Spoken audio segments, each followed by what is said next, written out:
nimba urugo rwaramunaniye nagenda tuze yicare kandi umunsi Fani afata imbugita akayitera umugabo wiwe mu mugongo uri Moreyali akabimutera mu gatuza afite izamuziza. Ntabwo ari umunyamurenge wari umutumye, sitwirwaneho yari umutumye. Muzatinya umuntu ushobora guhangara agakubita umugabo icyuma mu mugongo. Koko niba ari umukobwa w'umunyamurenge kazi, koko niba ari we niwe wa mbere numvishe wasogose umugabo wa mbere numvise. Yumba yaragutumye kujya gushaka amakuru nta kibazo, kandi n'abagusapotinze barabizi neza ko aricyo cyari kikujyanye.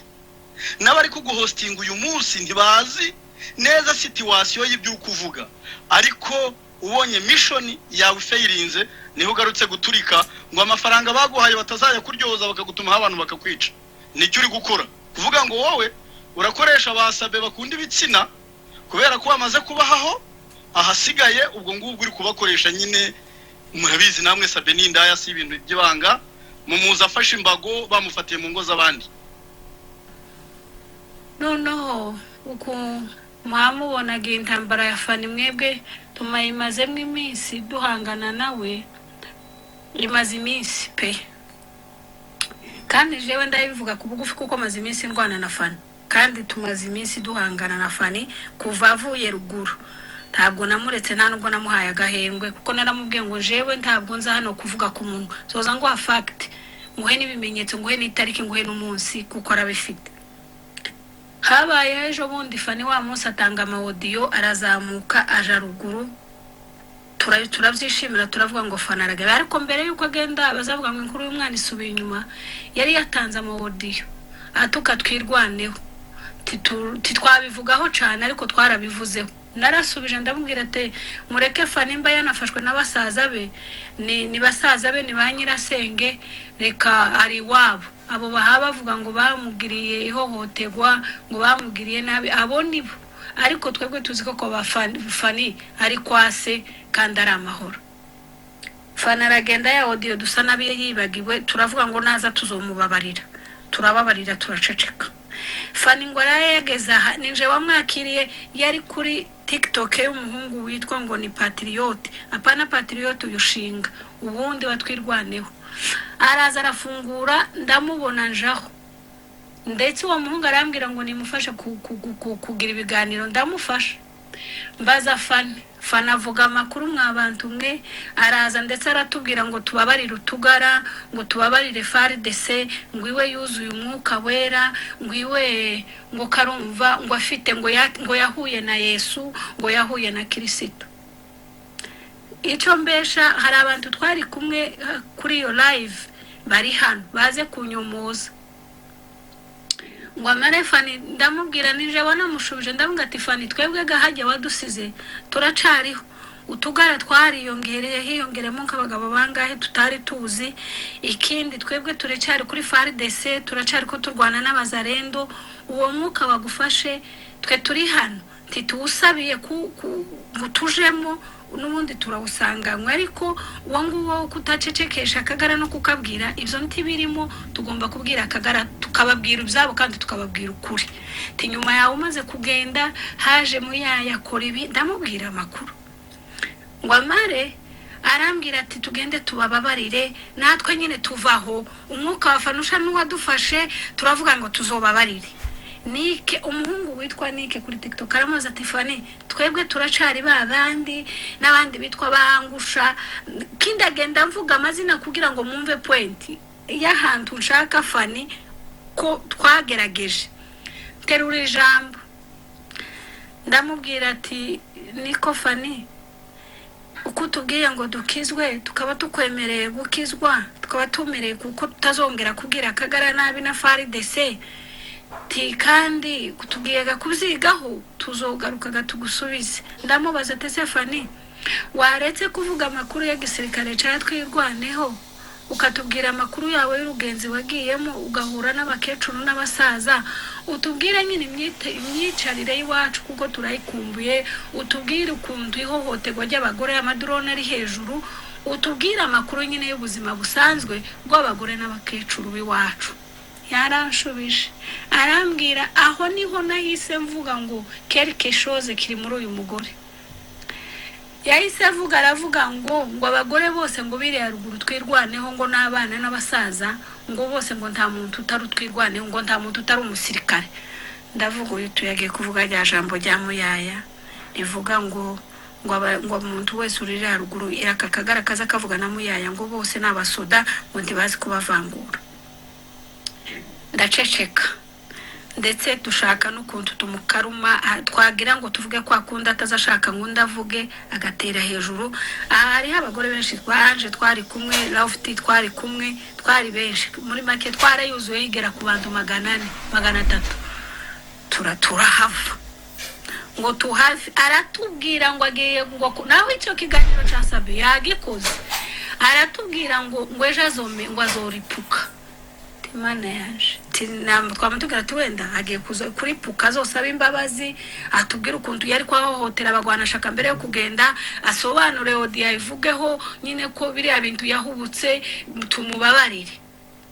Mwabantu b'Imana none wadukurana haje twayadusize, none neza aradusaza uyu fani ngo amare aratubesha kuwa gatandatu aza kuyindi ubwo nyine kuwa gatanu asanga turimo aragenda kuwa gatandatu aragaruka adusanga kuyindi live ya hostinze n'umuntu witwa ngo Gumino bo kuri ntuze aba bagisaro baraza tugara twose turaza bamuha platform baratubwira ngo twirukanye ngo Kagara ngo none ngo twebwe fani tumutegeye amaboko.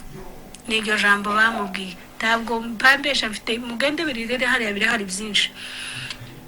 Ngomare aravuga mwabagaba mwe yavuze amakuru mwebwe ga nikimurumva ari yamake ahagenda atora ubusa aravuga. Ngomare habe ku mugoroba irungara hosting tujaho kuwa gatanu kuwa gatandatu hariho yindi. Ndamubwira ati Fani kubera ko bakoze iri ya audio iri ya kiganiro kwa Sabe ndakwinginze ibintu wavuzemo ibinyoma. Aho niho nahise mperaho nja gushaka amakuru ya Fani. Biriya zose abantu bari kuri X ushize namavuga ati simbyama ngomba kumenya ihaguruka rya Fani Buvira, hotel yarayemo, uwo bari kumwe, isaha, isegonda. Namavuga ngo sitarara paka ninjiye indani kuva wa munsi Uvira ifatwa kugeza umunsi yageze ku Kirungwa n'abamwakiriye ku Kirungwa. Ndavuga ati ngomba kubikurikirana kamenya ijambo kurindi nabo bahuye nabo bavuganye n'uwamubwiye ndagendaga. Ngo amare kuwa gatanu ndamubwira ngo Fani ese kuza uvuga ngo Shirake niwe wishe musaza wawe yamwiciye he hari geke? Ndamubwira ati Fani ibuka ko musaza wawe yaguye muri prison nije wabimubwiye. Ndamubwira ati musaza wawe yaguye muri prison yari umusirikare nta yaguye muri FARDC kuko nje mbyita FARDC kuko ico gihe uyu mu generali padiri ico gihe yari muri FARDC. Ndamubwira ati yaguye muri FARDC kandi abo basaza bawe 8 baza bavuga muvukana muri batatu. Nyoko wanyu mukuru yavyaye umuhungu umwe isavyara 2. Umwe ni wa wundi watukiye banyamujereti, uwa kabiri uwa mbere nuriya waguye hariya. Uravuga ngo ndakubwira ati se tiyaguye kwa padiri yishwe na korera bimeze gute? Ndanamubwira ngo nenze padiri kuba umwana yaramuguye mu maboko. No mu kiganiro nakoze nabimubwiye navuze ati ya ndamunenga kuba umwana yo mugwa mu maboko kugeza hapfu. Ico naco carambabaje. Ndamubwira ati carambabaje ariko uvuga ngo ni Shirake wamwishe uramubeshira. Ico nico cambere cyahise ubwo tukiraho yamahinduro yamadutaho yamagenda kora audio aravuga ngo padiri ngo wamunigiye musaza wiwe. Ese ko wahora gutubwira ko ari uyu mugabo ahindutse padiri nuko mbivuze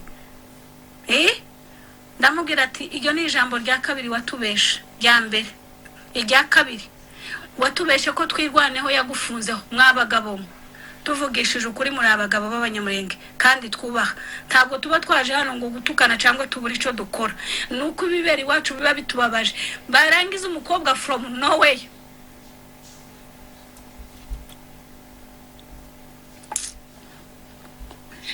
akaza agatuka abana bamaze imyaka 9 batagira sponsor batagira ubitaho bambara inkweto igakugwaho n'uruhu umukobwa akaza agatuka twirwana akava ngo twirwaneho ngo nda intelligence bagira abantu b'abagabo bagaceceka bakavuga ngo baracecetse njyewe kubera icyo niyo mpamvu byananiye kwihangana ndavuga ngo zohiga Fani aka menye indonde na Fani menye n'abantu bari inyuma y'iki kibazo ca Fani ndamukurikirana iyo letre mwumvishije yavuze namuhaye n'umuntu wampaye umwirondoro wa Fani umuntu ukeneye Breza ari hano Bre wa mwirondoro narawufashe kinjewe ndabaha proof narawufashe musingiriza Fani ndamubwira ati Fani ntago narinzi ko uyu ari wowe Fani atuka twirwaneho gutya izuba riva yandagaza igisirikare cya twirwaneho abita imbura mukoro avuga ko batari abagabo ndetse mwebwe bimuhamumva nibike kubzo yavugiye ku ma ex ku ma space twari turiho Fani abirengaho njebo kuntuka ntaco bintwaye ibi bintu byatwirwanaho nabijemo mbizi neza ko bazantuka rero ikizovuga kuri jewe nta kibazo n'umuryango wanje nta kibazo bintwaye ariko umwana uri ku rugamba uryamye mu gishanga wegamiye igiti uzumutuke umubwire ngo nta intelligence azi sema tama yarize igisirikare ndetse yiga igisirikare cy'ahantu witwa kuri aho uri wewe Fani niho afande yigiye kandi niho yakoreye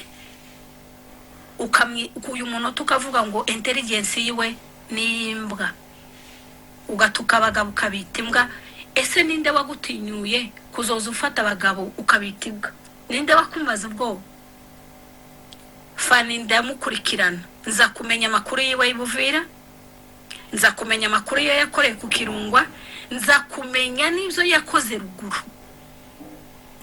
ndamubwira ngo Fani nti wari wagiye gusura abavyeyi nta nico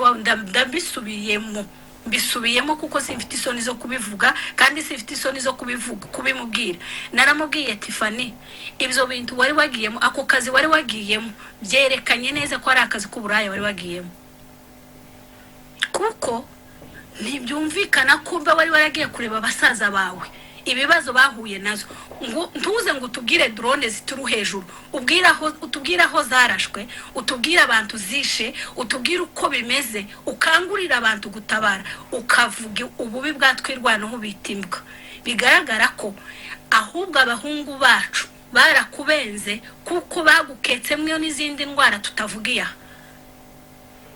kubera imyitwarire wabitwayeho baragutinya bakubwira ko ufite ikibazo kurikirana Fani kujisho uwanyuma twavuganye uyu munsi twavuganye ari iwacu ruguru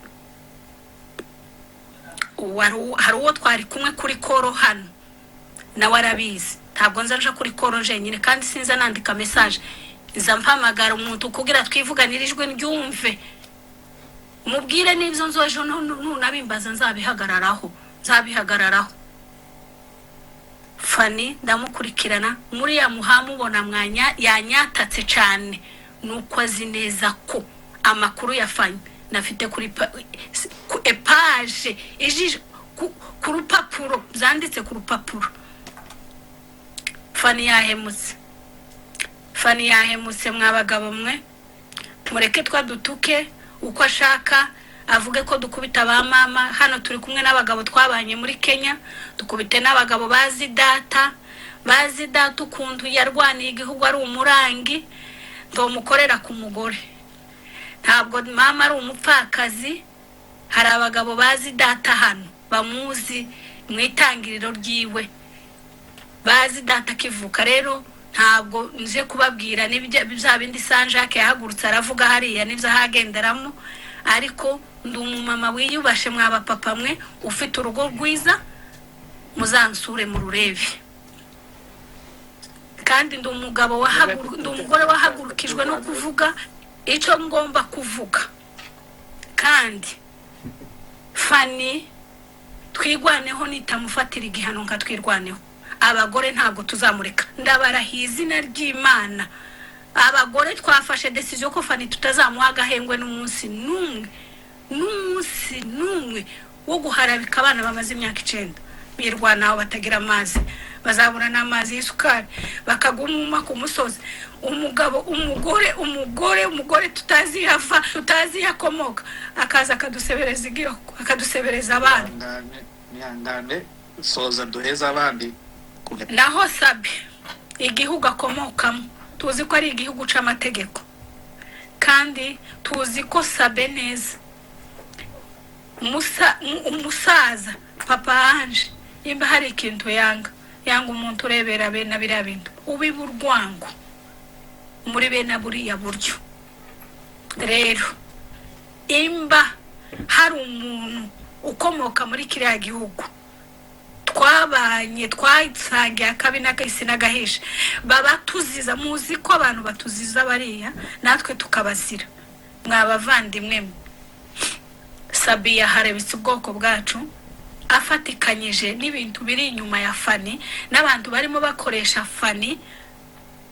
Ariko mbere yuko byo Fani azavuga, bazabanze bamupime barebe ko atari ibiyobyabwenge. Bishoboke nje banabwiwe n'umuntu uvuga ko Fani akoresha ibiyobyabwenge bwo mu rwego rwo hejuru, barebe ko biriya bintu mbere yo kuja kubivuga atazabanza agakoresha ibiyobyabwenge, kuko nta muntu muzima, nta mumama muzima wahaguruka akavuga biriya bintu.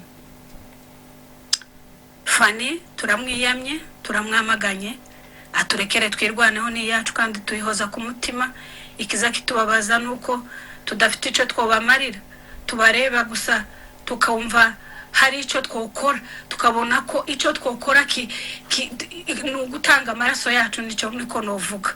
Ariko twamaganye Fani. Naho bimwe yababwiye ngo abanyarwanda dushakana n'abanyamurenge, ngiye mfite bakuru banje babiri bo mwa data wacu bashatswe mu Rwanda kandi bashakana n'abanyarwanda, bubatse neza, bafite ingo nziza, kandi tuza dushikamo tukavuga ngo babofure tunabafurahia tunabapenda. N'abagabo bubatse ingo zabo nabo bakobwa b'abanyamurenge. Fani mburugo rwaramunaniye, nagenda tuze yicare, kandi umunsi Fani afata imbugita akayitera umugabo wiwe mu mugongo uri Moreyali, akabimutera mu gatuza afite izamuziza. Ntabwo ari umunyamurenge wari umutumye, sitwirwaneho yari umutumye. Kuba navuze ngo mama Fani avuka Icangugu sinabeshe, naje mama avuka mu Rugezi niho mama avuka. Kuba navuze ko mama Fani avuka Icangugu, mama akavuka mu Rugezi, ntibivuze ko mbwiye Fani ko ibyo yavuze ngo namwise umuhutu. Sinavuze ko Fani ari umuhutu, kandi ntaho nabivuze. No muri izo nyandiko namuhaye bampaye ntabwo Fani bivuga ko ari umuhutu. Ariko tubwiye Fani ngo nyina avuka Icangugu, mama akavuka mu Rugezi, data akavuka mu Gatanga, ntago bikuyeho ko Fani atagomba kuba uwariwe. Rero dusabye ubutabera, tubusabiye twirwaneho, tubusabiye tubusabiye umuntu wese Fani yaharebitse amutuka, tukabagaba, tukabarwana shaka, tukabande. Dusabye ubutabera mu gihugu cy'u Rwanda. Fani agende agenzungwe, bamugereho, bamenye ibyo arimo aravuga ko hari ikintu kimukoresha. Murakoze cyane. Reka twumve Ndahiro niwe wari waje kare asubirayo, ariko reka twumve Ndahiro, Nyangakagara na Ange